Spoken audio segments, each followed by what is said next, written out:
yo petit monoté. Voilà petit monoté. Pour la qui pose avec copine à louange par anticipation. Est-ce que ça mon comment ouais ça le continue déjà non surtout yé. Ouais là tu vas pousser c'est quel amour. Prête l'ensemble de votre vacances. Prête l'ensemble de votre vacances. Mais on va bien aller dans notre présenter dans l'histoire de notre ensemble. Nous allons ensemble te pousser le bosso na yo leki tozali. Nous allons poser na pokalelo o le la biso de la mosali de yo. Bana ko bonde na ko mo de Jésus de Nazareth.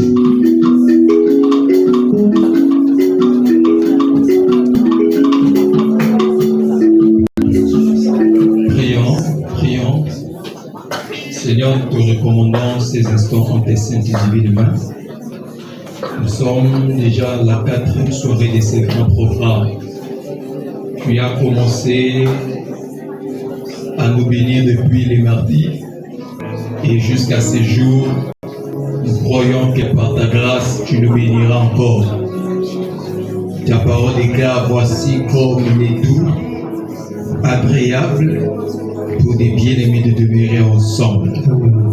C'est en ce lieu-là que tu as prévu déverser ta bénédiction. Nous croyons que cette soirée est une soirée particulière, une soirée spéciale, une soirée où le ciel descendra sur la terre, où les anges de Dieu monteront et descendront comme à l'échelle de Jacob. Parle-nous, révèle ta pensée, touche les amis qui sont en cours de route afin qu'ils viennent s'abreuver dans ton Saint-Temple. En ton Saint-Nom, Père Céleste, j'ai ainsi prié mon Dieu, mon roi, et je dis Amen.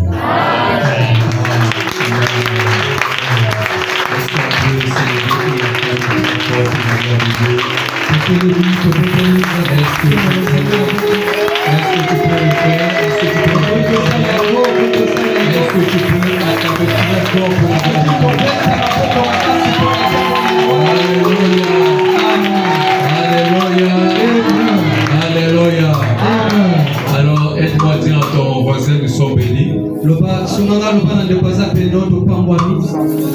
Vous savez, depuis le premier jour, je n'apprécie pas votre comportement. J'ai comme l'impression que les amis sont en train de choisir les jours. Ce n'est pas bon. Amen. Même en ce qui concerne la médecine, si les médecins te disent que c'est un traitement de 6 jours, toi tu prends que pour 2 jours, 3 mois. Tu peux te sentir à l'aise, mais la maladie va te rattraper. Parce qu'il n'était pas bête d'avoir prescrit cette ordonnance. Dieu bénit à cause de la fidélité. À toi qui as commencé, fini. Et Dieu te bénira. Présenter un homme. Déjà, quand on était à la conférence, j'allais te dire d'appeler maman. Je me voyais en vision, j'étais en train de vous blâmer dans le bureau. Maman t'a dit oui. Aujourd'hui, je vais aussi te blâmer. J'ai vu que j'étais en train de vous blâmer. Quand je t'ai vu, j'ai compris que beaucoup fallait le tuer. Amen. Alors, avant de présenter le pasteur Grace, je vais dire par la télévision, j'ai voulu vous parler de ça à l'intérieur, mais j'étais trop immergé à cause de ce qu'on se disait. Je connais le pasteur Grace, ça fait plus de 10 ans. Plus de 10 ans. Je le regardais de loin. Amen. Mais le temps n'était pas encore arrivé pour qu'il vienne. Amen. Vous savez, la chair est chère. On le confie à des personnes de cœur. Amen. Une fois, je vous avais suivi prêcher, je ne sais pas si c'était en 2018. À la télé, c'est-à-dire que le culte passait en direct chez le général Soli. comme ça, que vous étiez en train de parler que Esaü avait la bénédiction, un truc comme ça. Depuis ce jour-là, j'avais appris à l'aimer de loin. Amen. Et ce soir, nous voici. Alors, pendant que je venais ici, je disais, mais qu'est-ce qu'il va apporter aujourd'hui?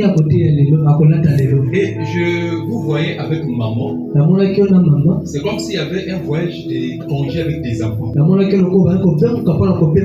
Mais c'était comme maman, il y avait un débat entre vous et maman. Maman disait qu'on aille à Dubaï. Passer les congés. C'est comme si tu n'appréciais pas là-bas, tu voulais apporter un choix qui différait au choix de maman. Dans ma vision, c'était un voyage pour les congés. Maintenant, j'étais en train de vous dire, pasteur, non, vous êtes en train de me dire que je suis en train de voyager. C'est pendant les vacances. Nous devons aller avec les enfants. Mais avant de voyager, ces fruits-là, je vais les déposer à Emma.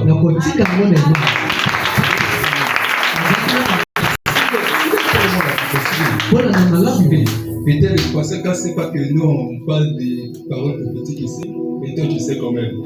Maintenant, dans mon esprit, quand je voyais cette vision,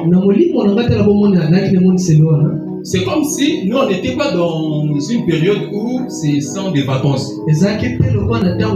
C'est quand je monte ici, je comprends que nous sommes en pratiquement juin, juillet. Et j'ai compris que donc les choses sont en train de se faire pratiquement au même moment. Donc il y avait un débat. Maman disait Dubaï. Vous n'étiez pas comme d'accord avec moi. Il y avait ce débat-là. Et moi, ce qui m'a préoccupé, c'est qu'entre vous, il y avait un panier. Il y avait beaucoup de fruits. Et vous m'avez dit que ces fruits, c'est pour les amis des mamans.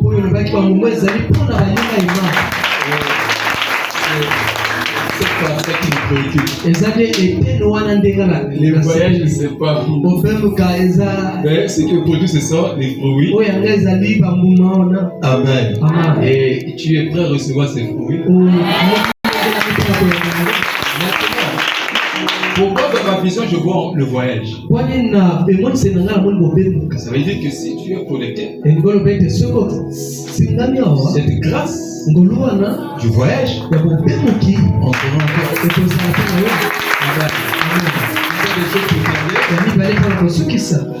Nous sommes de la même famille. Amen. Il est le fils spirituel de l'évêque Jean-Désiré Basenga, qui est aussi mon père, qui est aussi mon père. Avec le père c'est le général Séli, comme on est de la même famille. Papa Naga, Papa Naga. Peut-être qu'on va casser. Merci.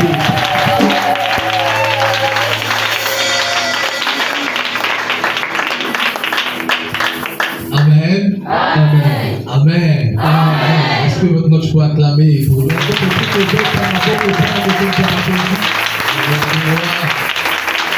merveilleux, n'est-ce pas? Amen. Vous allez comprendre que ceci est un rendez-vous divin. Parce que Dieu ne fait rien au hasard. Les choses qui arrivent, vous pensez que c'est normalement comme ça que ça devrait se faire. Nous avons un accident, mais devant Dieu, rien n'est dû au hasard. Et je crois que ce soir, il y a quelque chose qui va se passer dans la vie. Si tu peux me donner un amen qui va gifler Satan sur la barre.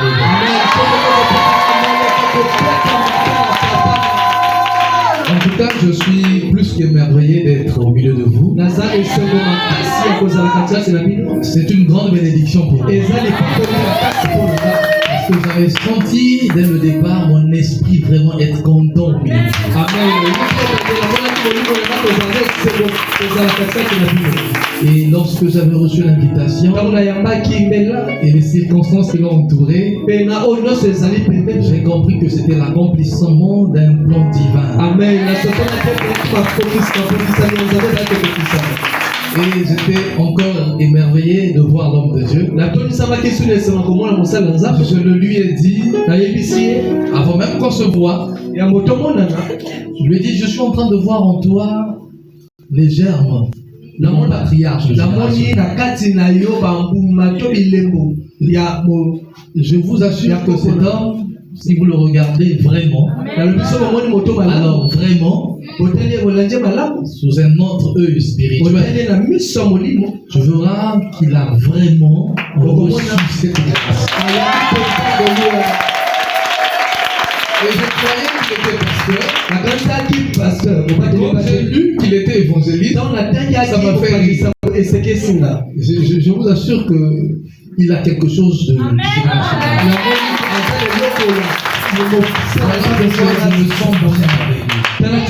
Je me sens connecté avec lui. Parce que cet homme-là, c'est mon modèle. Quand je le vois qu'il est habillé, comment il se lève, même pour danser c'est compliqué. Je retourne de génération à travers.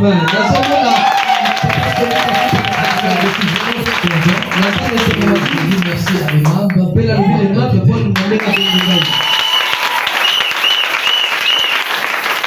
Est-ce que tu crois qu'aujourd'hui quelque chose de glorieux? Alors, que l'homme de Dieu a eu, elle est vraie. J'étais en train de me répéter, de me rappeler encore que je t'ai fait dispensateur de mes diverses grâces. Amen. Et je crois qu'aujourd'hui, on va dispenser la grâce. Amen. En tout cas, celui qui sera prêt à la recevoir, si tu crois que tu sortiras d'ici changé, que le Seigneur soit là. J'aimerais dire merci à mon père, l'évêque Désiré Masenga le Géant. C'est un homme formidable. Un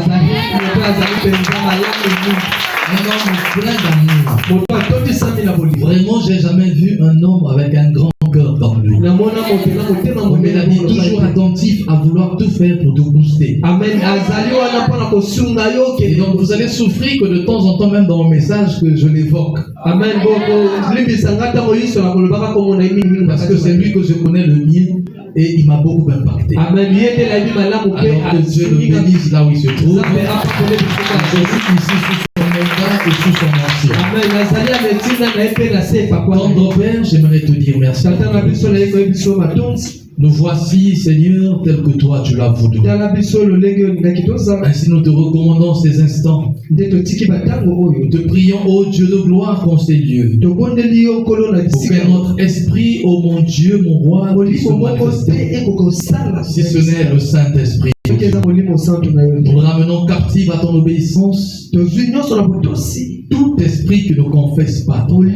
Circoncis les cœurs de ce peuple, circoncis nos oreilles et dépose la semence de ta parole. Seigneur, non pas à moi, vraiment non pas à moi. Et donc gloire à ton Saint-Nom. Merci pour le ciel ouvert et pour des anges qui nous accompagnent dans ce service. Sois mon ombre à ma main droite et que ta gloire soit manifestée. Mets ta parole dans ma bouche afin que ce soit toi-même qui parle à ce peuple au nom de Jésus-Christ. Nous disons merci Seigneur. Alors je te prie de t'asseoir. Je suis parfois, comme il disait, j'aime bien qu'on fredonne un peu d'air musical pendant que je suis en train de prêcher, mais en piano, hein, très doucement. Alors je te bénis dans le nom de Jésus-Christ. Et je prêcherai si je ne rends pas hommage à celle qui sait soutenir l'ange de cette église.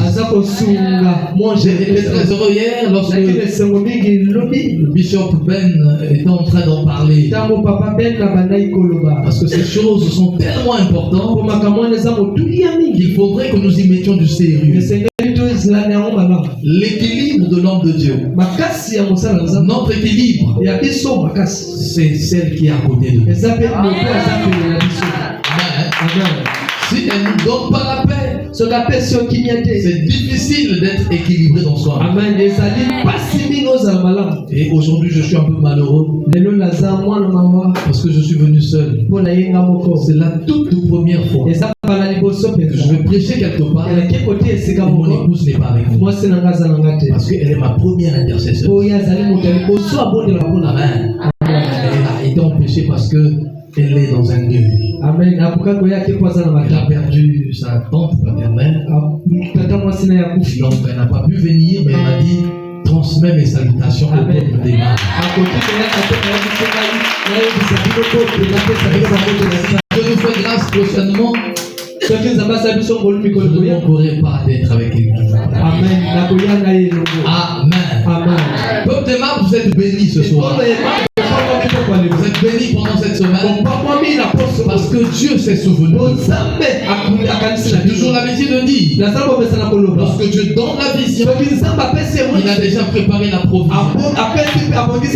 Et lorsqu'il donne une vision, ça veut dire qu'il y a un esprit qui accompagne cette vision. Et cet esprit va commencer à manifester les choses qui concernent cette vision. Alors lorsque Dieu a inspiré son saint serviteur parler de l'univers du sacré, ça veut simplement dire que c'est la fin des malédictions au milieu de ce peuple. J'aimerais que tu coopères avec moi. Parce que les choses sont en train de se manifester lorsque tu dis Amen. Donne-moi un Amen bien, je vais dire. Vous pouvez prendre un homme et une femme qui vont se marier. Ils vont devant le maire. Et le maire m'a posé une question, n'est-ce pas? Il dit, est-ce que monsieur, consens-tu de prendre telle comme épouse? Il va dire oui. Mais ce oui-là ne valide pas le mariage. Sur ce oui-là, le maire ne peut pas dire qu'à partir de maintenant vous êtes mariés. Il sera obligé d'attendre, de poser aussi la même question à la femme. Et c'est lorsque la femme dit oui que la chose est validée. Donc lorsque Dieu déjà a dit oui, parce que la Bible déclare qu'en Jésus-Christ, il y a le oui et l'amen. Or l'amen est dit par l'église. Amen. Lorsque tu dis amen, la chose est validée. La chose est enterrée. Merci Saint-Esprit. Donc bien, je vais dire. Voilà pourquoi vous remarquerez. Lorsque le diable s'était approché au jardin d'Éden pour pouvoir bousculer le plan de Dieu, il est allé vers la femme et il a convaincu la femme. La Bible dit clairement que la femme prit le fruit et le mangea, n'est-ce pas? La femme a mangé le fruit, mais rien ne s'est passé. Il a fallu que la femme prenne ce fruit-là, l'emmène vers Adam. C'est lorsque Adam a mangé le fruit que les yeux se sont ouverts. Ah, je ne sais pas si tu es avec moi. Je déclare dans ta vie. Au ciel, j'étais dans la pensée secrète. J'ai vu comment Dieu a déjà dit. Mais ton amen va valider la chose.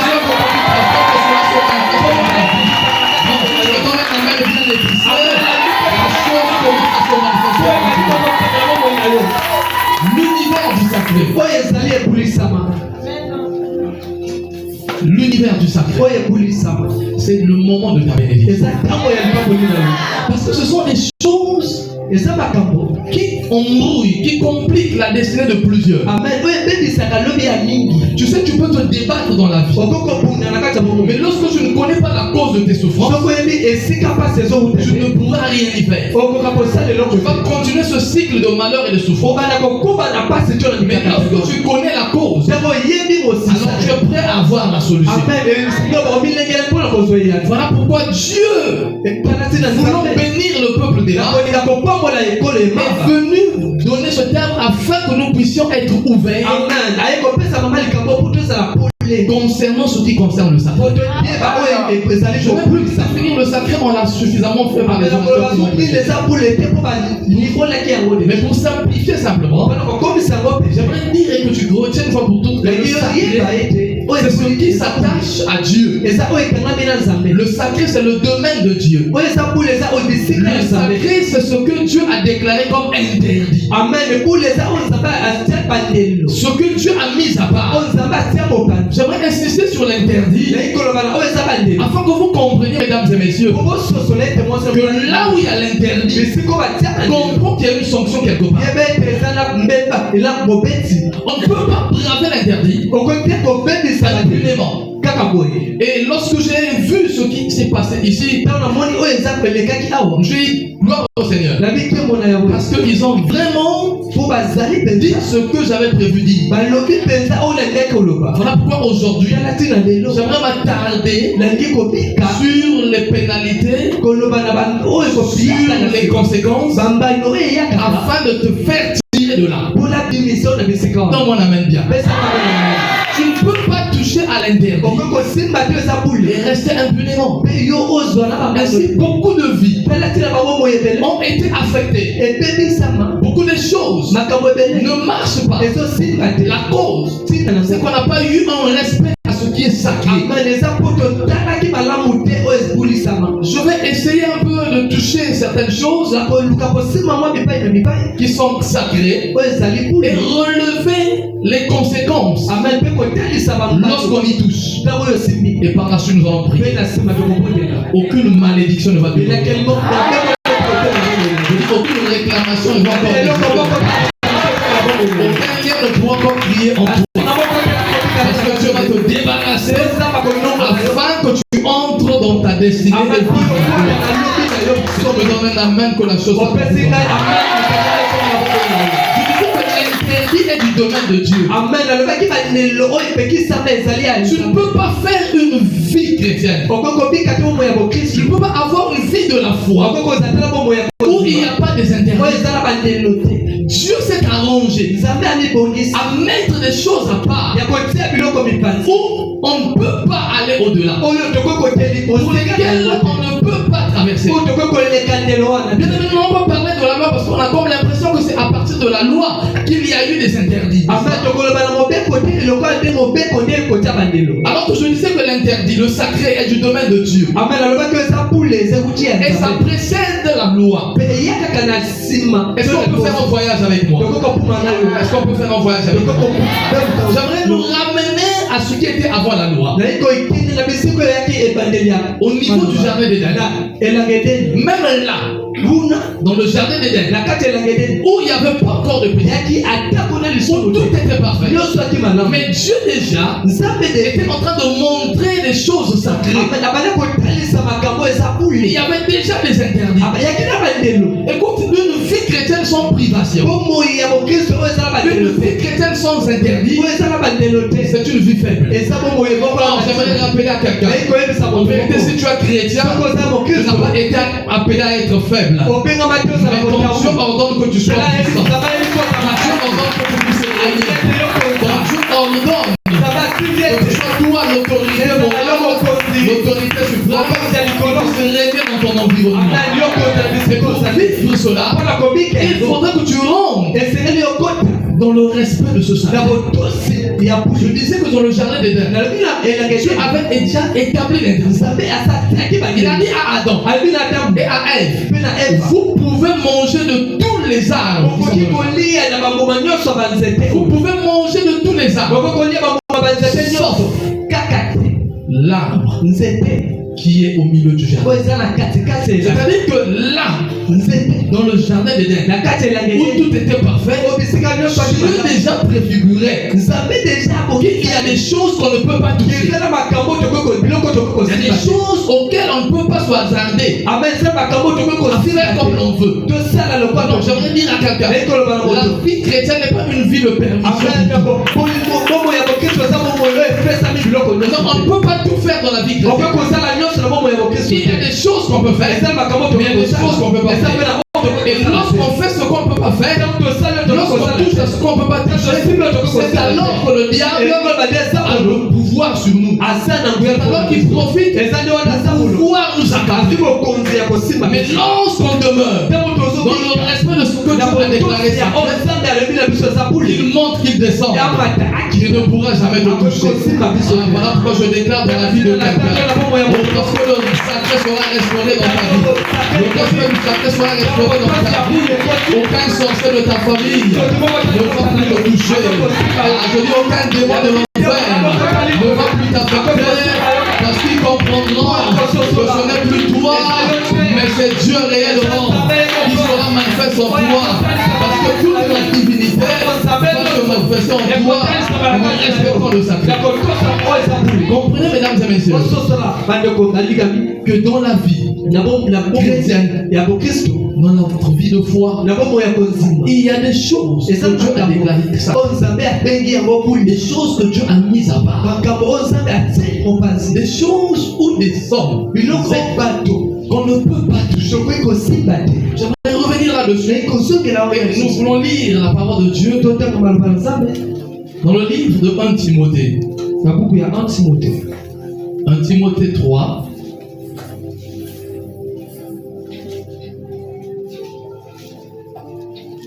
Timothée 3.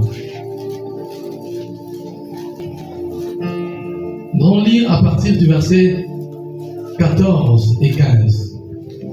Est-ce que tu as la page? Amen. 1 Timothée 3, 14 à 15. J'aimerais que nous donnions la parole de Dieu. Écoutez ce que la Bible dit. Je t'écris ces choses avec l'espérance d'aller bientôt vers toi. Mais afin que tu saches, si je tarde, comment il faut se conduire dans la maison de Dieu, qui est l'église du Dieu vivant, la colonne et l'appui de la vérité. Quelqu'un dit Amen. Je te prie de t'asseoir. C'est l'apôtre Paul qui est en train de parler à son fils Timothée. Parce qu'il avait chargé Timothée pour diriger une église que l'apôtre Paul avait ouverte. Mais il lui dit une chose. J'aimerais t'écrire afin de t'instruire en ce qui concerne comment te conduire dans la maison de Dieu. Parce qu'en réalité, comme je dis tout à l'heure, le sacré, c'est comme un couteau à double tranchant. Le sacré peut te bénir, comme le sacré peut te maudire. Il faudra que tu comprennes ces choses sont réelles. Dieu, c'est lui-même qui a mis également la malédiction. Est-ce qu'on est d'accord? Lorsque tu liras le livre de Deutéronome 34, il dit ceci: je mets devant toi. Qui met? C'est Dieu. Il dit: je mets devant toi la vie et la mort, la bénédiction et la malédiction. Mais il faudrait que toi tu choisisses ce qui est bien pour que tu sois béni. Amen. Donc nous comprenons par là qu'il y a une façon de se conduire dans la maison de Dieu. Pourquoi? Parce que la maison de Dieu est sacrée. Parmi les objets sacrés, il y a la maison de Dieu. Et j'aimerais insister beaucoup là-dessus. Parce que tous ici, nous sommes dans la maison de Dieu. Nous travaillons dans la maison de Dieu. Certains nous vivons dans la maison de Dieu. Nous opérons dans la maison de Dieu. Alors si tu ne sais pas comment t'y conduire, rappelle-toi Il y a la bénédiction. Et ça n'a pas volé. Il y a la malédiction. Et ça peut la laquelle m'a fait. Amen. Amen. Certains ce n'est pas le diable. Mais ce c'est ça pour le problème. Mais le problème, c'est les capacités dans la maison. Il dit attention, j'aimerais t'instruire parce que je ne viens pas maintenant. En fait, il voulait finir lui-même pour mieux les expliquer comme je suis en train de le faire. Mais il dit au cas où je tardais, retiens déjà ceci. Il faudrait que tu saches te conduire dans la maison de Dieu. Écoute-moi bien aimé. La maison de Dieu bénie est la maison de Dieu. Si tu ne sais pas comment tu conduis, alors regarde à toi. Dieu met devant nous principalement, selon sa dessin, la bénédiction plutôt. Mais son revers, c'est le mal qui pourrait t'affecter. Si tu ne sais pas te conduire, parce que vous êtes bénis, parce que simplement Dieu vient vous ouvrir les yeux concernant ces choses. Beaucoup sont frappés de problèmes. Beaucoup sont sous la malédiction. Beaucoup vivent la stérilité. Les blocages dans les affaires. Mais Dieu m'a dit de te dire, c'est parce qu'ils se sont méconduits simplement dans la maison. Il m'a dit de te dire également, ce soir, si tu comprends ces choses, tu sortiras d'ici, la malédiction va rester. La malédiction va rester. Parce que Dieu est venu pour te. Nous devons savoir comment nous conduire dans la maison. Parce que la maison de Dieu est un lieu sacré. Il y a des lieux sacrés. Il y a des choses sacrées. Il y a des hommes sacrés. Lorsque tu es dans la maison de Dieu, comment est-ce que tu te conduis? J'étais en train de dire ce qui fait aujourd'hui que l'église a un problème. Ce n'est pas ceux du dehors, mais ceux du dedans.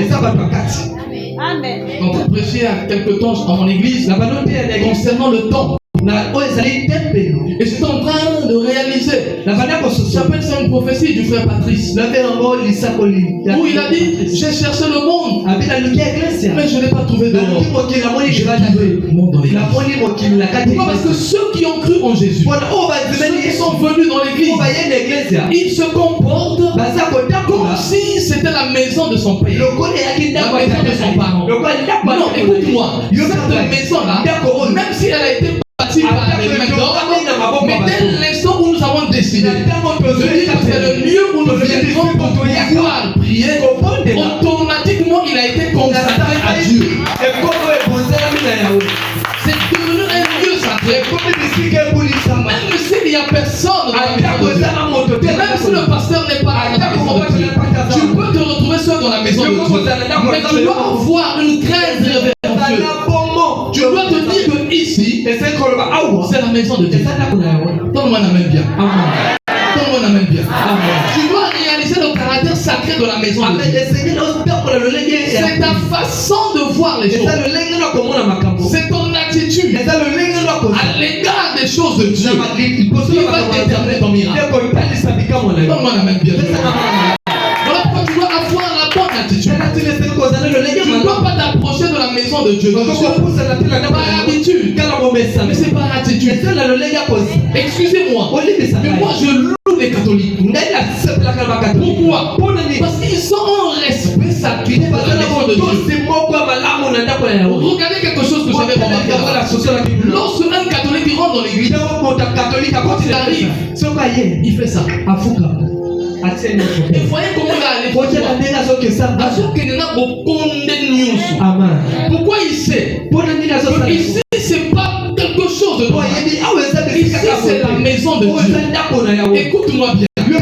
Même s'il ne peut pas être beau comme toi, tu le vois. Mais dans la révélation, je t'assure, déjà ça a été dit, que ces lieux-là seront transformés. Et vous verrez les grandes choses se manifester. Les gens viendront d'ailleurs pour venir vous oublier. Mais qu'importe l'état où ça se trouve, le problème c'est qui est dans cette maison. Et j'aimerais dire à quelqu'un ici, il y a un Dieu véritable. S'il y a un Dieu véritable, ton Père est un Dieu en Seigneur. Alors tu dois t'approcher différemment. Amen. Vous savez, le jour où Jacob était en train de fuir, son frère Esaü. Il arrive quelque part, il a eu sommeil. Il fallait qu'il dorme. Mais lorsqu'il dormit, la Bible déclare qu'il prit une pierre. Il a mis sous sa tête. Et à ce moment-là, pendant qu'il dormait, il a vu que là, il y avait un mouvement des anges. S'étant réveillé, que ce lieu-là est redoutable. Ce lieu est redoutable. Ça veut dire que c'était un lieu normal. Mais dès lors, il y a une activité aujourd'hui, une activité de Dieu, ça change automatiquement de nature. Ce n'est plus naturel, ça devient surnaturel. Ça devient plus ça devient sacré. Ça veut dire à quelqu'un, si tu avais coutume de construire la maison de Dieu, mais aujourd'hui, change ton attitude, change ton regard, le changement du regard, le changement de ta situation. Je dis le changement d'attitude, le changement de ta situation. Parce qu'il a regardé ça différemment. Il n'y avait aucun mur. C'était désert. Mais le fait qu'il a vu une activité près de lui, il a renversé. Il a dit c'est la maison de Dieu. Donne-moi la main. Lorsque tu as de la considération dans cette maison, on attendra que l'évangéliste prie pour toi pour vivre le miracle dépend de ton attitude à l'égard de ce qui est sacré. Si tu le considères sacré, ce sera sacré. Si tu le considères comme profane, ce sera profane. Et rien ne se passera. J'aimerais dire à quelqu'un ce soir, il est temps maintenant que tu puisses vivre le surnaturel.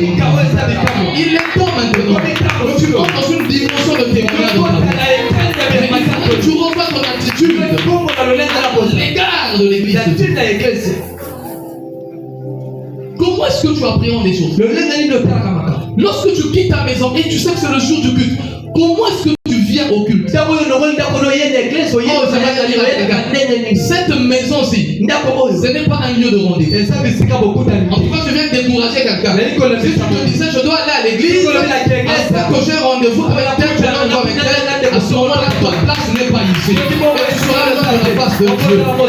Si ne viens pas pour autre chose, viens pour adorer Dieu. Oh, j'aime ça. La Bible déclare que Jésus-Christ est rentré dans la synagogue. Lorsqu'il rentre dans la synagogue, il trouve que la maison de Dieu était dénaturée. Or, la prophétie avait déclaré, Dieu avait déclaré, ma maison, la maison de Dieu, sera appelée une maison de prière. C'est-à-dire que lorsque Jésus il s'attendait à voir la prière. Mais lorsqu'il est arrivé, au lieu de voir les intercesseurs, au lieu de voir les sacrificateurs, il a vu autre chose. C'est un lieu de trafic. Aujourd'hui, à quelqu'un, cette maison-ci, ce n'est pas un lieu de trafic. Aujourd'hui, à quelqu'un, le diable aujourd'hui, il fait le trafic, il fait les échanges, il fait ce que toi tu connais. S'il vient pour adorer, lorsqu'on monte à l'adoration, le Dieu qui était au ciel, les sommes venus te visiter et ils changent ta situation. Tu te donnes un amen bien, et est-ce que les choses commencent à se déplacer? Puisque c'était un lieu ça, mais qui a été dénaturé, Jésus s'est mis en colère. C'est là que je vous disais, dans le sacré, il y a un regret. Quand tu traites ça comme sacré, tu vis les bénéfices du sacré. Mais quand tu le désacralises, à ce moment-là, le feu de Dieu n'est pas là. Je ne viens pas juger quelqu'un, mais plutôt je viens prévenir et mettre fin à quelque chose. Certains papas, ils viennent à l'église, il y a des choses que nous ne savons pas. Il y a certains qui organisent des tontines ici. Amen. Des tontines, baristou. Amen.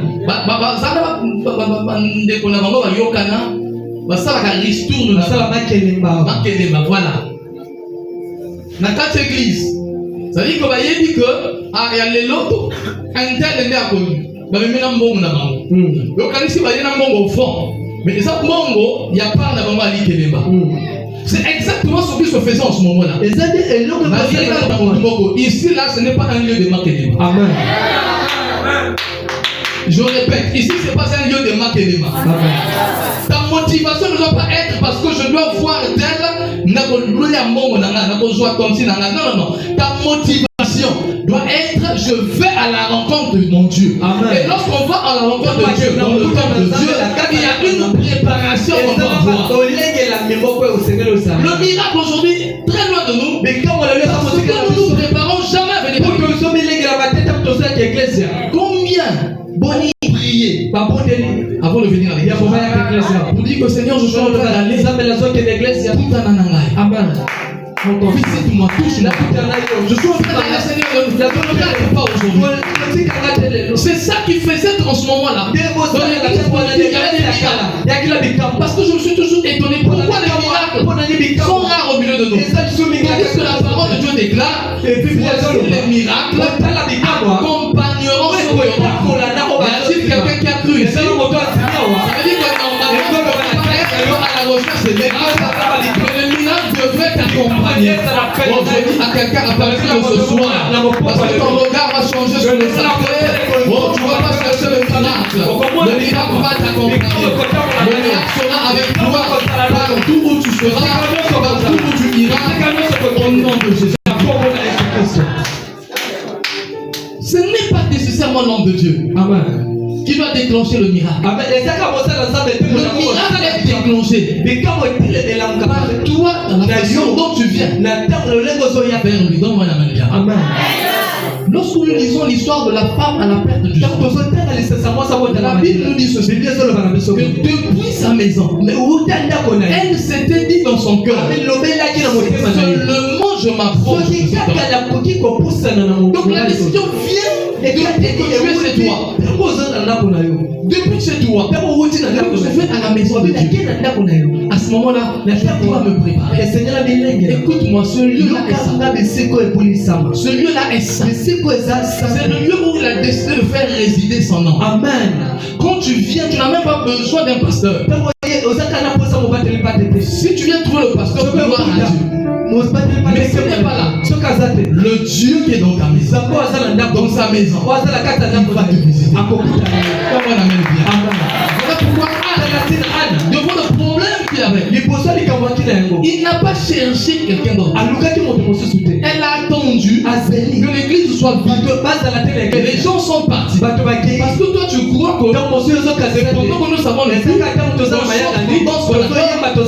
ce moment-là, écoute-moi, quel que soit le temps, parce que c'est la maison de Dieu où il fait résider son nom. Si tu viens avec foi, dans une bonne attitude, le fait que tu foules sur le monde des pieds là, oh, la gloire de Dieu sera sur toi. Le miracle vient avec toi. Parce qu'il a décidé simplement. Vous savez, lorsque Moïse était dans le désert, il était en train de perdre ses brebis. Tous les jours, il parcourait la contrée. Il passait par là. C'est là où je suis en train de dire. Ça peut être une maison dans laquelle tu as. Il faut comprendre à quel moment ce n'est plus ce que tu avais l'habitude de voir. Moïse passait par là. Maintenant, Dieu est venu se mettre là. Et automatiquement, le puissant était là. A commencé à brûler. Moïse qui avait coutume de voir. Je passe toujours par là. Mais je n'ai jamais vu ce phénomène. Là où Dieu met ses pieds, là où Dieu s'établit, il y a des phénomènes qui vont se passer. Ah, je connais quand même, je te dis des phénomènes. Il y a des phénomènes qui vont se passer. Voilà pourquoi je suis en train de lever les yeux. Je suis en train de voir un phénomène qui se passe. Je suis en train de voir des phénomènes qui se passent. Je te dis la main, je te dis quel phénomène. Je vois des femmes célibataires en train de se marier. Je vois des gens qui n'avaient pas d'enfants en train de mettre au monde.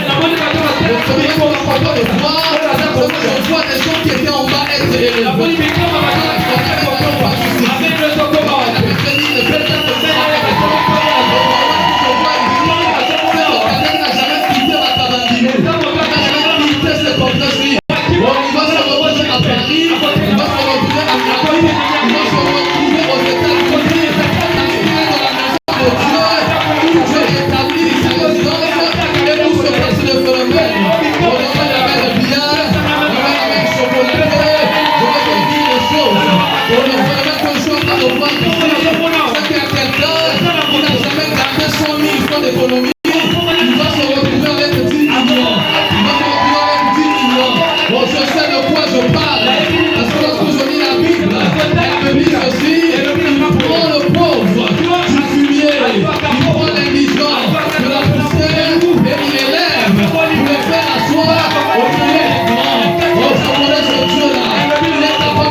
pourchasser ce qui était tout le temps sous l'emprise du mal.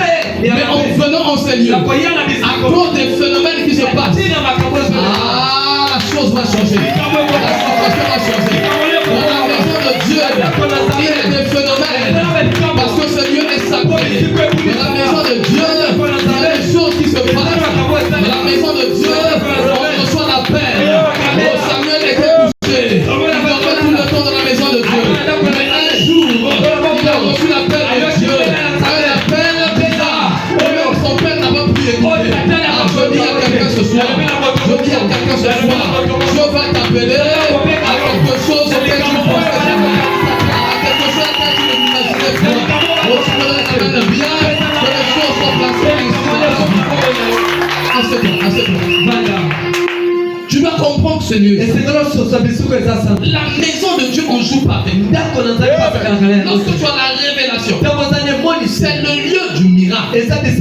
Voilà pourquoi un homme riche comme l'eunuque éthiopien a quitté son pays. Mais parce qu'il avait la révélation, il s'est approché. Lui, il n'avait pas accès dans le temple. Il ne pouvait pas avoir accès dans le temple. Mais il avait la révélation du temple. Il avait la révélation de la maison de Dieu. Il s'est dit, même si je n'ai pas accès, mais je veux être seulement aux abords du temple. Il était à l'extérieur. Mais parce qu'il avait la bonne attitude, il avait la révélation, il avait la foi. Oh, c'est cet homme-là que tu as visité. Ceux qui étaient dans le temple n'ont pas reçu un ange. Mais Dieu a envoyé un ange prendre Philippe pour l'emmener vers cet homme. Ah, je veux dire quelqu'un, si tu viens avec la vision de la maison de Dieu, tu verras le phénomène des anges. Je dis que tu verras le phénomène des anges. Et ce soir, tu vas vivre l'opération des anges. Non, mon ami, bien. La maison de Dieu est sainte. Lorsque tu viens avec des révérences, des révélations dans la maison de Dieu, tu vivras la maison. Mais lorsque tu bafoues la maison de Dieu, parce que certains qui bafouent la maison de Dieu, c'est-à-dire que la maison de Dieu, il la considère comme un site de rencontre. Je vais à l'église parce que j'ai révisé sur telle sœur.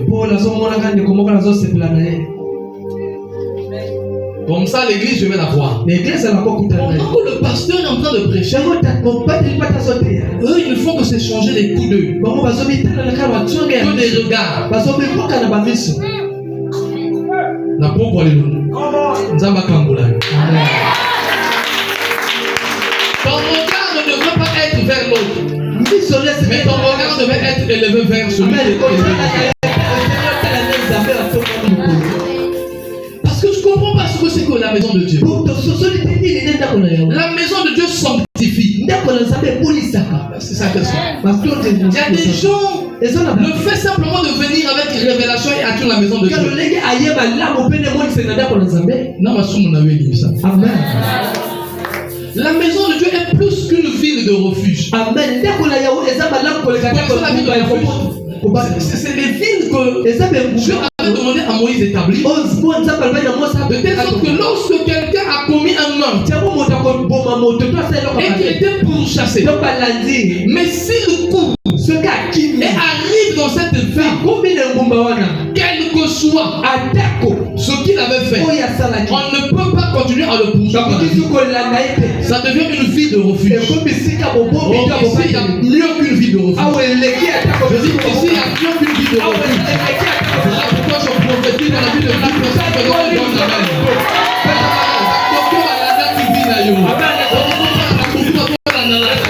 Et parce que tu es venu dans la maison de Dieu, on est aussi là. Tu viens, on va bloquer tout le monde. Et ton partenaire, il sous terre. Parce que dit qu'on compte dans la terre pour attraper.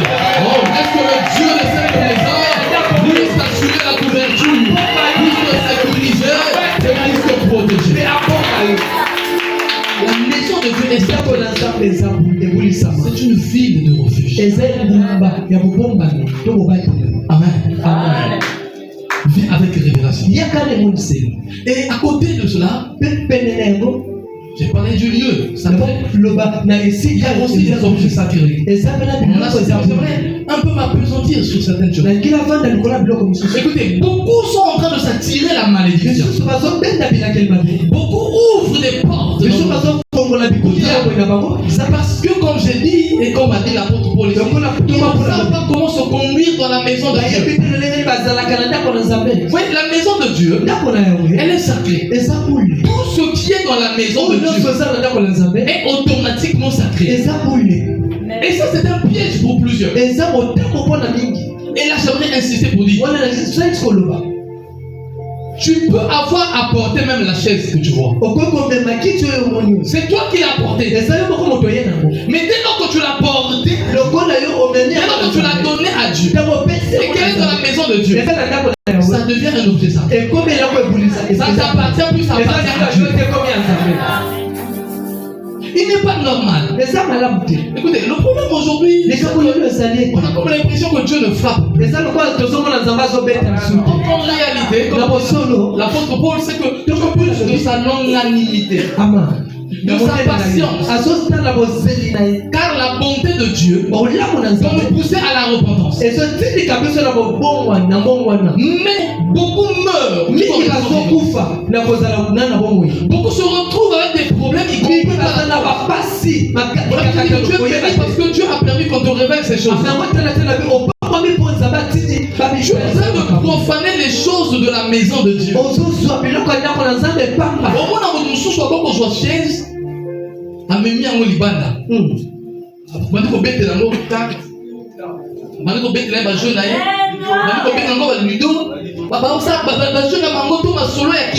Ce qui est dans la maison de Dieu est consacré. Ce sont des choses sacrées. On ne peut pas faire. Comment la main bien? Tu ne peux pas prendre ce piano, l'emmener chez toi, sauf sous la permission de l'homme de Dieu. Quand tu le fais, tu as profané. Et chaque profanation, il y a une malédiction qui est derrière. C'est des petites choses, papa. Mais on ne se rend pas compte qui bloque les bénédictions. Tu vis la malédiction, tu ne comprends pas. Tout ce qui est dans la maison de Dieu n'appartient plus à un homme. Ça appartient à Dieu. Et ça devient sacré. On amène bien sûr. C'est comme ça que vous verrez. Lorsque vous lisez Daniel 5, à partir du verset 20, la Bible dit ceci, que le roi babylonien, à un certain moment, avait fait une escalade en Israël. Il est allé conquérir, l'a vaincu, et ils ont déporté les gens. Qu'est-ce qu'il a fait? Il a pris les ustensiles, les objets sacrés. Il était dans la maison de Dieu et les a emmenés chez lui à Babylone. Mais sur chaque objet qui est dans la maison de Dieu, il y a une malédiction lorsque tu profanes et une bénédiction lorsque tu vénères. Comment on amène bien? Il a pris ses ustensiles, il l'a emmené chez lui. Et un jour, pendant qu'il était en train de s'enivrer avec ses amis, une pensée lui est passée. Il a dit, apportez-moi les ustensiles d'or qu'on avait pris dans la maison du temple d'Israël. Et ils ont commencé à boire. Ce qui s'oubliait.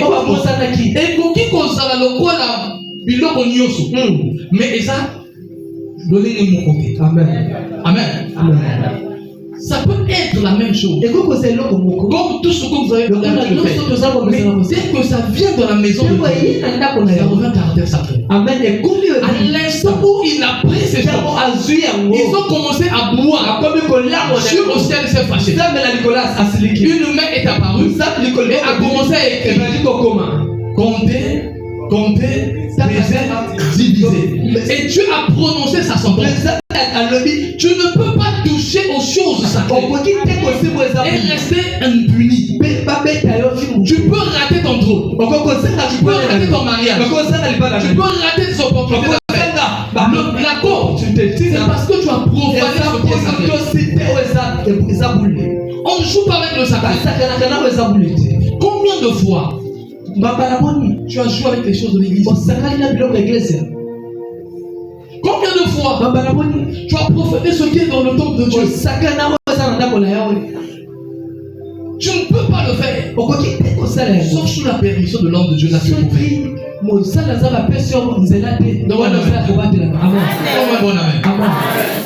Beaucoup sont frappés par la malédiction. Et c'est ce que Dieu m'a dit. Mais ce soir, nous allons prier. Cette malédiction des petites choses, mais qui ont des grandes conséquences dans la vie. Parce qu'ils sont touchés. Voilà pourquoi la Bible nous dit dans 2 Samuel 6. L'arche était en train de passer. Je te dis qu'il faudrait que tu saches comment te conduire dans la maison de Dieu. Quelles sont les limites? Qu'est-ce que je peux faire et qu'est-ce que je ne peux pas faire? Cet homme Uza, il avait des bonnes intentions. Son intention c'était d'aider pour que l'arche de l'alliance ne puisse pas tomber. Mais il oubliait que devant le sacré, l'intention ne compte pas. Amen. Tu dois respecter les principes. Ça va bien attaché au sacré. Il a voulu aider. Mais l'arche de l'alliance était sacrée. Il n'était permis à personne de la toucher. Sauf au sacrificateur. Il a étendu sa main. Il a voulu toucher. Et automatiquement, le ciel a réagi. Frappé de mort. C'est pas pour vous apeurer, mais c'est pour relever le caractère sacré. Ça te permettra à ce que tu comptes dans ta bénédiction. Quand tu ne sais pas respecter, on meurt. On veut mourir tout en restant debout. Si Uza était mort physiquement, mais Adam et Ève étaient morts tout en restant vivants. Amen. Amen. Est-ce que tu me comprends? Amen. Ils étaient en vie, mais ils étaient morts pour avoir touché à ce qui était sacré. Uza est mort à cause de ce qu'elle a touché aux choses sacrées. Les choses sacrées, on n'y touche pas. Et lorsque tu viens considère que ce qui est là est sacré. Et du tremblement, et de la crainte, et vénère ce qui est sacré. Et Dieu va toucher ça. Il y a des choses sacrées. Il y a des choses qu'on ne touche pas. Beaucoup ont vu leur vie être compliquée à cause de ces petites choses. À cause de ces petites choses. Parce qu'ils ont touché, profané ce qui est sacré. Ce qui est dans le temple est sacré. Autre chose qui est sacrée, les offrandes. On ne joue pas avec les offrandes. Aujourd'hui, on a la fâcheuse manie. J'espère qu'à Imam, ce n'est pas le cas. Des gens qui volent dans le prix de l'offrande. Quelle malédiction. Les gens ont donné l'offrande. Et je ne sais pas, la commission qui se charge de compter trouve les moyens de piocher là. Écoute-moi, je suis en train d'avertir quelqu'un. C'est un piège énorme. Je me suis toujours dit, si Judas n'avait pas la caisse entre ses mains,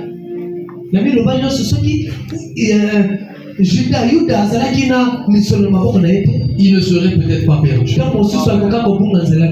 Ce qui l'a poussé, parce que pour votre gouverne, Judas n'avait pas le diable avec lui tout le temps. Amen. Judas était un bon disciple.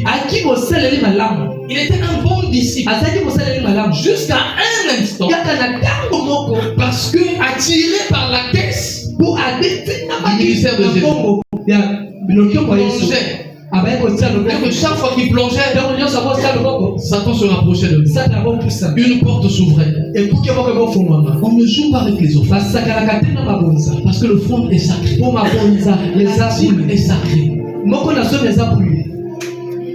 Toute dîme est sacrée, dit la Bible. Donc, lorsque tu touches à ce qui est sacré, tu t'attires la malédiction. Amen. Combien de personnes ont touché la dîme de Dieu? Tu te dis, bon, en tout cas, je vais voir ça prochainement. Tu oublies que la chose à laquelle tu touches, elle est sacrée à l'éternel. Dès lors que tu la touches, automatiquement tu ouvres la voie à l'esprit de pauvreté. Et c'est quelqu'un qui comprend.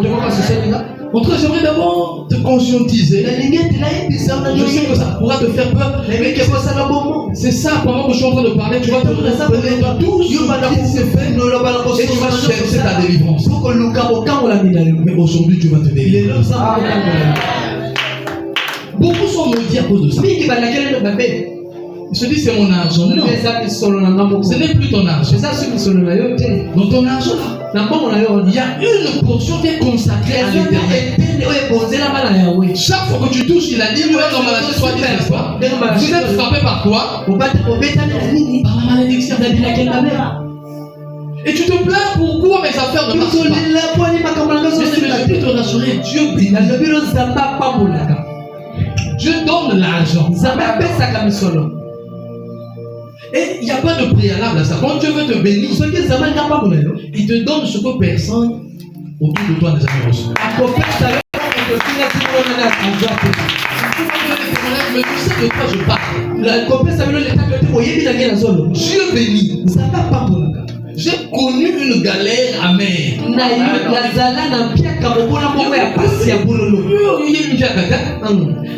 Tu te plains. Moi et mon épouse, on est passé par une galère incroyable. Au point que, dans moi, on a bébé, il y a 2 mois, maman a bossé dans césarienne. Hein? Mais lait, il y a combien les années? Non, je vais aller voir. Pourquoi à Mélissa, on joue à Lipton? Tu vois comment toi tu utilises le Lipton? Comment tu l'utilises? Tu prends un sachet, tu plonges dans une tasse, hein? Tu es heureux. Ma femme, ce qu'elle faisait, elle prenait ce sachet-là. Elle mettait dans de l'eau. À tout petit yango. Sachet mon bois Lipton. Ndé a jus à tienne à thermos. Bon moi mela. Moi mon milieu de ça. Milk. Tu te rends compte de ça? Et l'enfant que j'ai eu, mon premier est tellement excellent jusqu'aujourd'hui. Vraiment excellent. Lui, ce n'est que l'excellence. Ce qu'on laisse bouillir ma sang, c'est comme si l'enfant va mourir. Il n'a jamais avalé ça. Amen. Moi, je galère à un niveau que je ne peux pas faire. Je suis allé pour emprunter sur le Ouara du coin. Après, ça m'a fait phosphatine. Et sinon, demain, je vais payer. T'inquiète. Donc, on paye pour j'en vois payer. À l'époque, c'était 1500, je crois. Trouver 1500. Alors, je prends, je certifie le besoin de la vie là. Demain, je suis obligé de changer de. Je ne peux plus passer par là. C'était la galère. Vous réchauffez la bouillie là. Elle n'avait pas l'argent du charbon. Comme à l'époque, il y avait le pouvoir de route. Tu sais ce qu'elle faisait? Elle prenait le fer à repasser. Elle branchait, elle tournait, elle tourne, elle place l'assiette là. Tu regardes un niveau de Ganesh, je te dis, ça viendra comment? Le diable te vole même les rêves que tu avais. Mais j'aimerais dire à quelqu'un, ne perds pas tes rêves. Le diable est un menteur. Quelque chose se passe au niveau. Parce que tu as Dieu, tu es capable d'accomplir les rêves que tu as fait, et même les rêves que tu n'as jamais fait. Je pense que les gens nous voient, ils croient qu'on a toujours vécu comme ça. Au fond, ils ne savent pas. Voilà pourquoi je dis que si Nzamba Salama pour nous, Nzamba pas aujourd'hui n'a pas.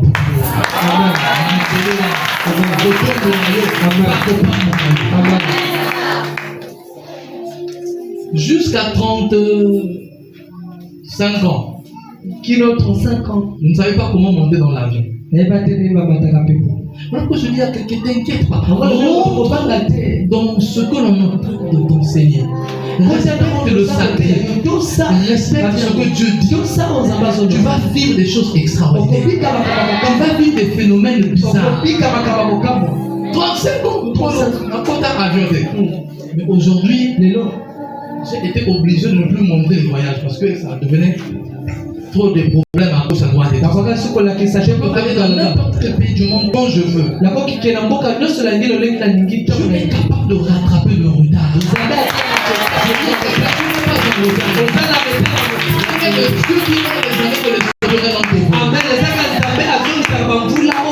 Respecte ces choses.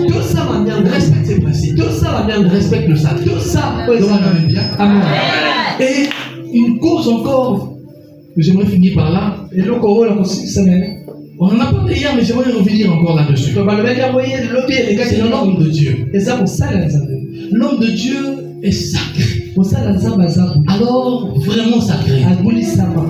Et c'est là où nous, les enfants de Dieu, nous sommes en train d'échouer. Voulons aller chercher ailleurs ce que Dieu nous a donné pleinement. L'homme de Dieu que Dieu vous a donné, Dieu lui a chargé de la provision nécessaire pour toi.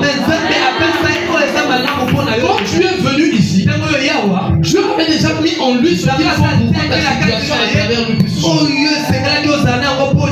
Non, moi, la même bien joué. Lorsque la Bible parle du bon samaritain, il dit une chose, que le bon samaritain prend l'homme blessé auprès de l'hôtelier. Après avoir pris soin de lui, il le dépose là. Mais il fait une chose. Avant que cet homme-là n'ait consommé quoi que ce soit, il a pris l'argent, la provision, il a donné à l'hôtelier. Il dit, ce qui a bon ça pour voyager, moi on est yangoyo. Ce qui a yangoyo, ce qui a bota, yangoyo, ce qui a bala, yangoyo. Et l'hôtelier là, c'est cet homme-là. Dieu est vous êtes hommes pressés, fatigués, caraboussés, mais Dieu avait déjà préparé toute chose à développer en lui, afin que si tu viens pour faire une révélation, tu reçois ce qu'il faut. Si tu quittes l'hôtel, aller ailleurs, tu ne pourras jamais être servi. Parce que ta provision n'est pas ailleurs. Ta provision est là. Dieu a déjà tout disposé. Le problème c'est que tu ne sais pas. Mais comment le venir, comment le considérer. Et c'est là le piège dont je voudrais parler. Aujourd'hui, papa, on ne vit pas le miracle dans l'église parce que l'homme de Dieu nous est devenu trop familier. La familiarité a tué le sacré. Écoute-moi. Il peut être ton frère. Il peut être ton mari. Il peut être ton papa. Mais si tu ne vois pas le côté prophétique qui est en lui, ce côté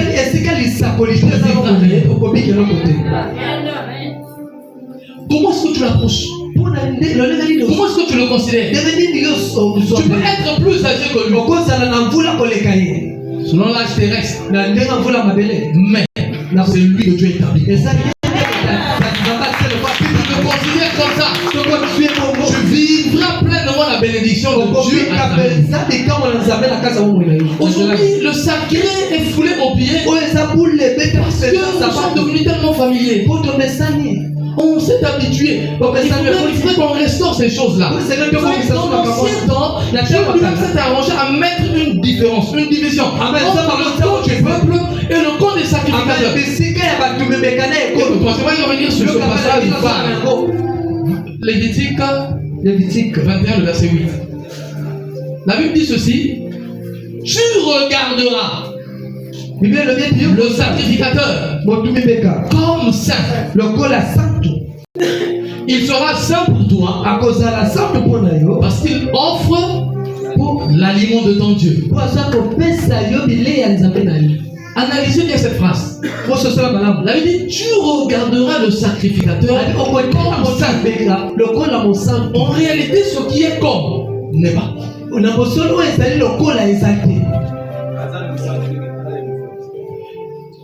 pas saint.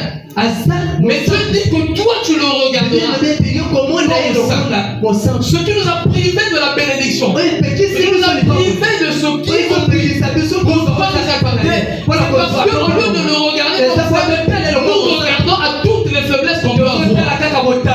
Écoute-moi, il n'est aucun homme sur cette terre qui n'est pas de faiblesse. Mais toi, avec ce Saint-Esprit, tu n'es pas là pour regarder les faiblesses.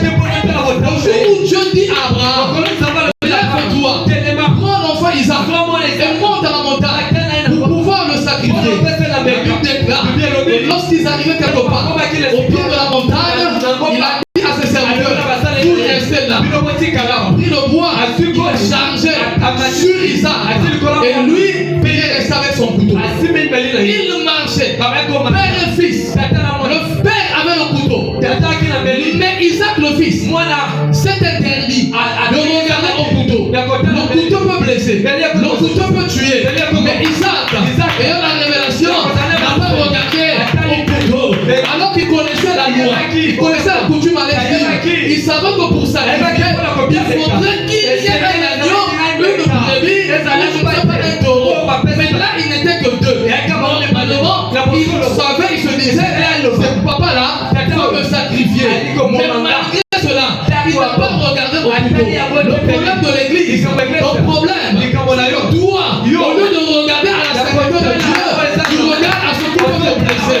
Tu regardes à la mauvaise parole qui peut te dire, tu regardes à la mauvaise sacrifice qui peut te blesser, et automatiquement, tu t'es déconnecté et tu n'as plus rien recevoir. Je redis encore le patriarche. Dans cet homme, dans une bâche d'argile, il y a un grand mystère que Dieu a caché pour toi. Viens. Il a la voix que Dieu a logé en lui, et c'est ça qui fera ta bénédiction. Ne regarde pas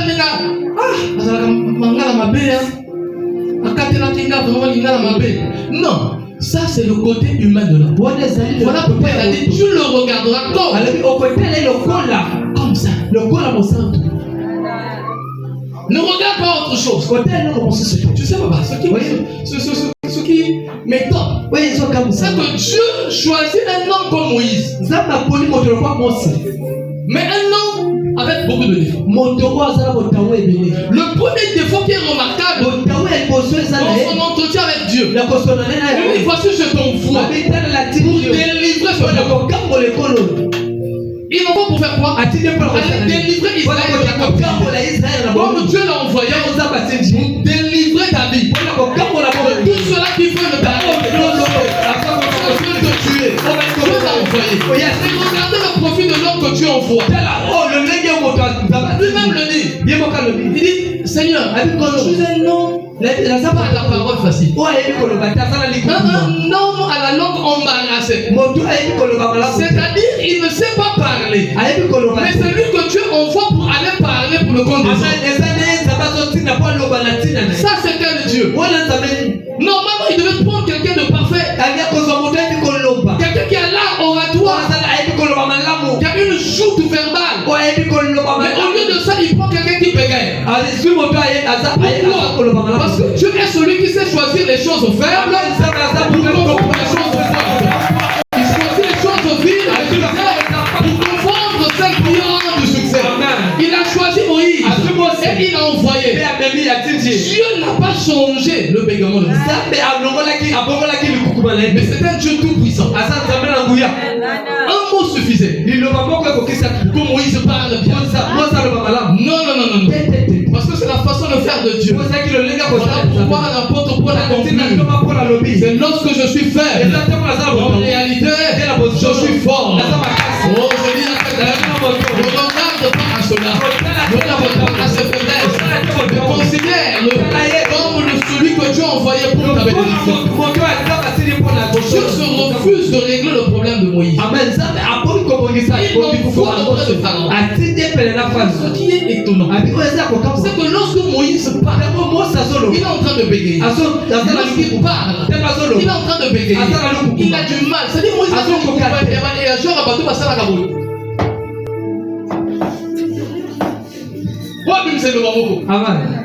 mais dans l'oiseau loba, pas si bon mais ce qui est merveilleux, l'accomplissement de ses paroles. Ah,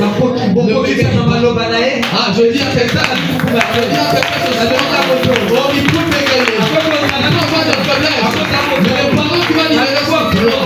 lorsque tu le considères comme ça fait, ces paroles-là ne vont pas rater dans ta vie.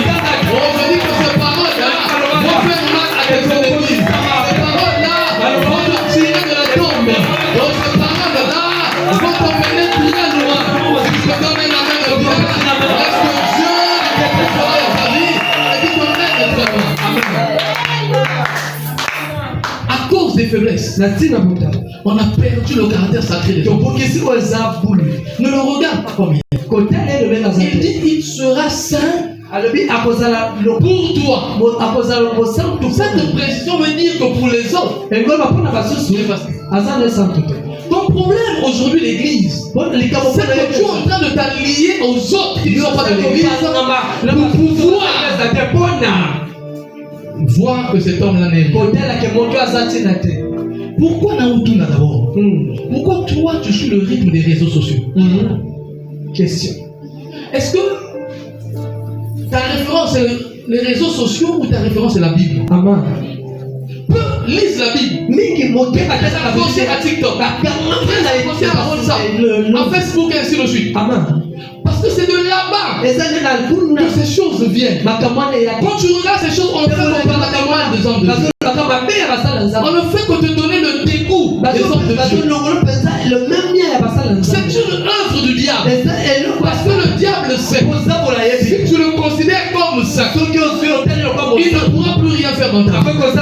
Ta bénédiction arrivera et lui il va échouer. Ne suis pas c'est pour les autres, il n'est pas ça. Mais pour toi, l'homme de Dieu est ça. Il sera saint pour toi. Pas pour tout le monde. Écoute, de toute façon, quand Dieu nous appelle, nous là, on a déjà vendu notre honneur au diable. Comme là, pourquoi on a été déjà exposé à l'ignominie. Amen. Donc, ceux qui ont l'année, sur les réseaux sociaux, on copie sa valeur. Ma pasteur n'a eu. Et où yon zamba bombaki, quand il a eu pour la yo, tu dois le regarder comme ça. Et c'est vrai, tellement qu'on ne touche pas. Mais ça sommes dans la malédiction parce qu'ils sont en train de trop toucher les hommes de Dieu. Par ton attitude, parce que tu dis, écoute-moi. Chaque fois que tu parleras du mal de l'homme de Dieu, personne pour le rapporter. Parce qu'il y a une malédiction qui vient. Et beaucoup sont frappés de ça. Voilà pourquoi aujourd'hui on va.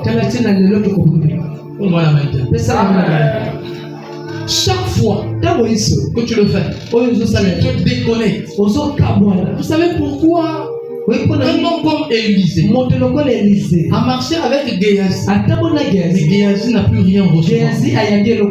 Parce que cet homme n'était pas loyal à l'égard. Je me suis posé la question. Pourquoi lorsque la femme de distinction perd son enfant, Élisée l'envoie avec le bâton d'Élisée? Alors c'était le bâton d'Élisée. Et Dieu savait que si Géasi réussit, il aura des problèmes avec l'Église. Amen. Il fera des problèmes avec l'Église. Amen. Parce que vous remarquerez que lorsque Géasi vit avec Élisée, il vit avec d'autres intentions peu loyales. Il va là où le mec ne l'a pas envoyé. Et fait ce qu'on leur a demandé de dire. Amen. Tandis qu'il reçoit Naaman le Syrien. Élisée refuse l'offrande. Mais il va. Et il va mentir au nom de l'homme de Dieu.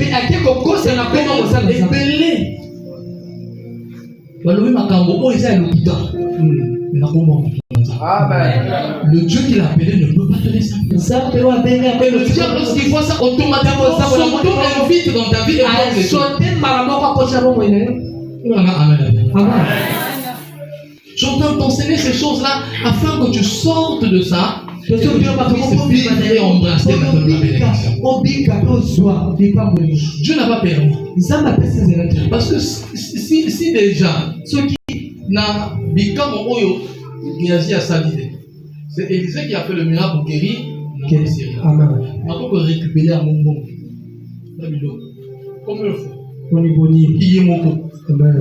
C'est qui ça qui moi là. Imaginez.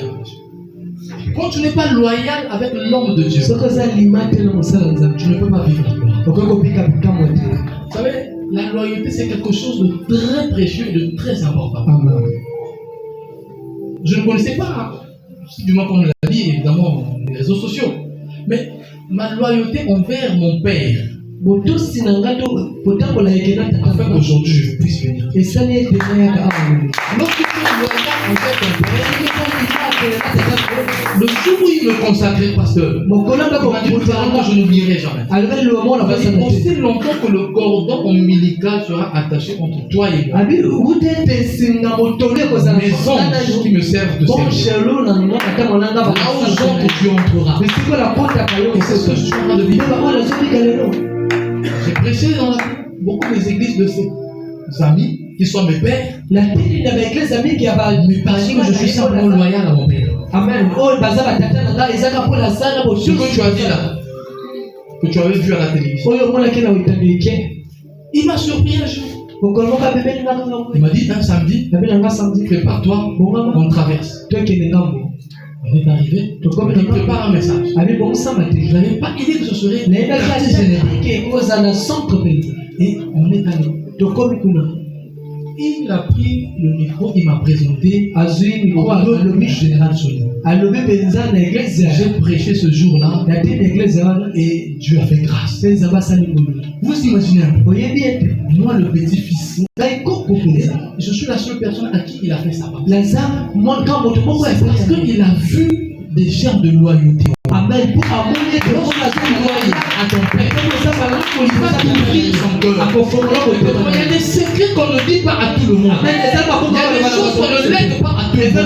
Il y a des choses qu'on lègue à ceux-là qui sont dans son cœur et dans son intimité.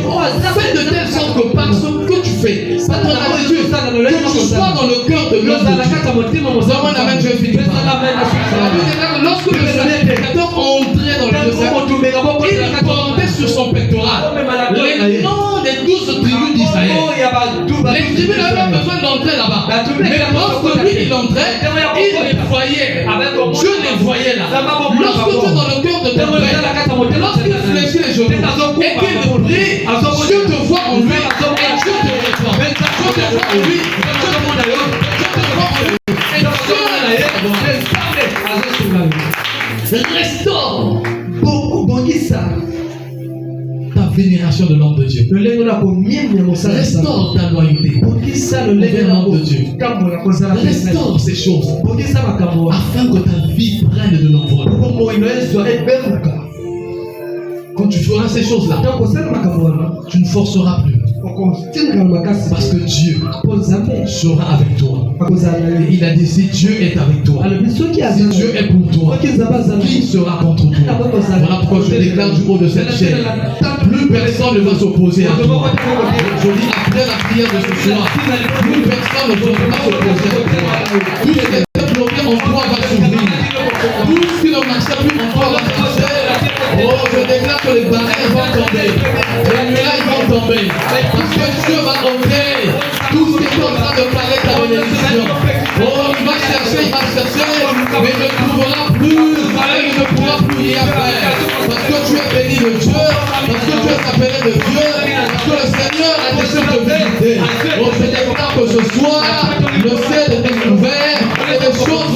commencer dans ta vie.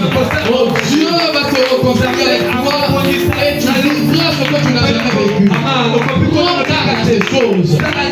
Respecte l'homme de Dieu, respecte la maison de Dieu, respecte les choses de Dieu et que ta vie aille plus loin.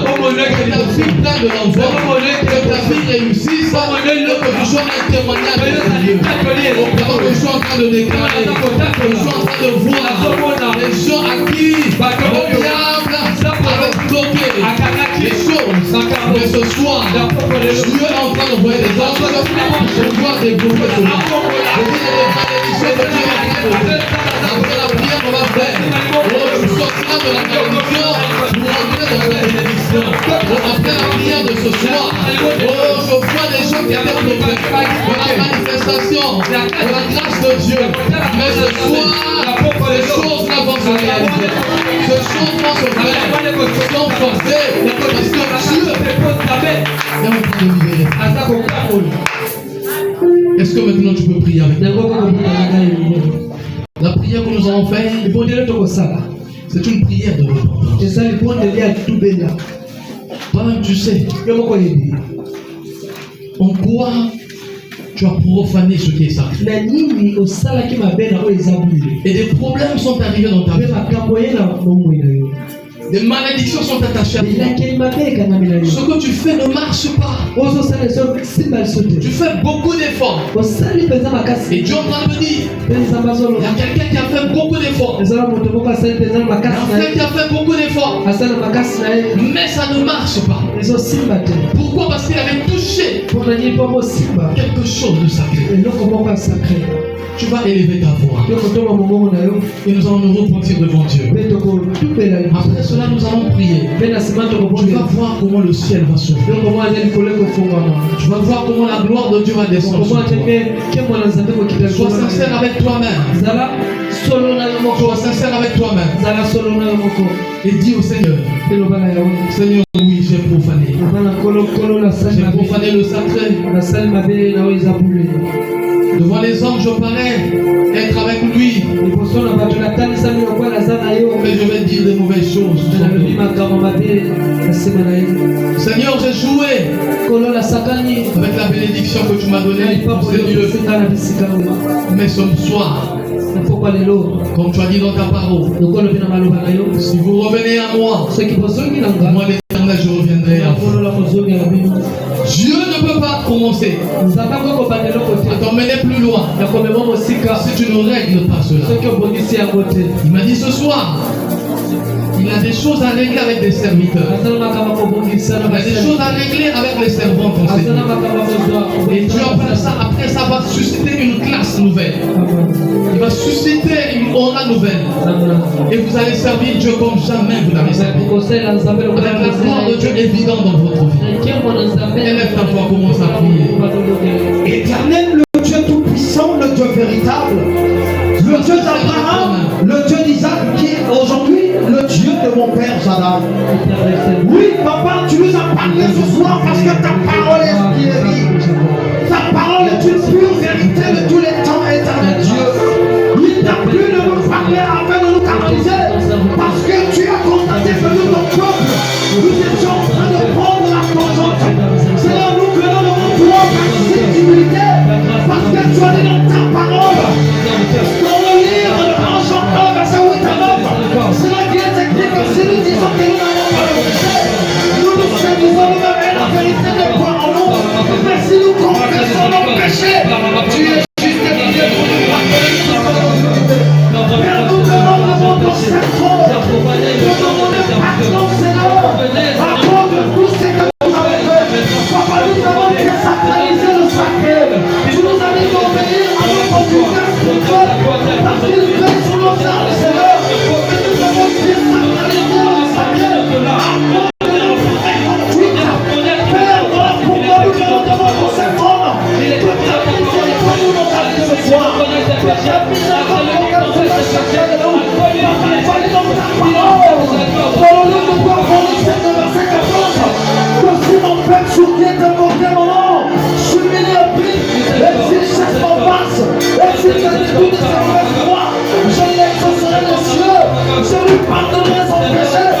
c'est qu'on a notre pays.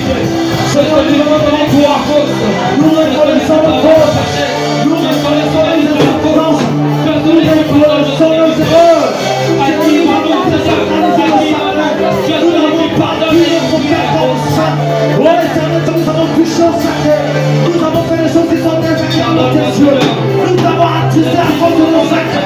Nous nous sommes fait conduire devant toi, papa. Et nous allons t'avancer par tes économiques. Papa, vous croyez dans la colère. Nous sommes en train de fidélité. Papa, pour te voir. Nous comprenons.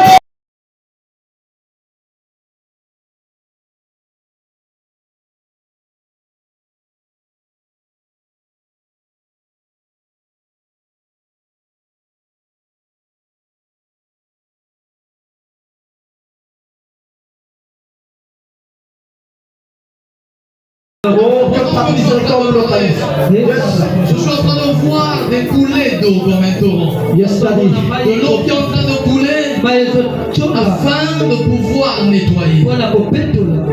Oh, aujourd'hui c'est un jour de délivrance. Tu vas maintenant prendre l'engagement pour dire Seigneur, si hier j'ai profané le sacré,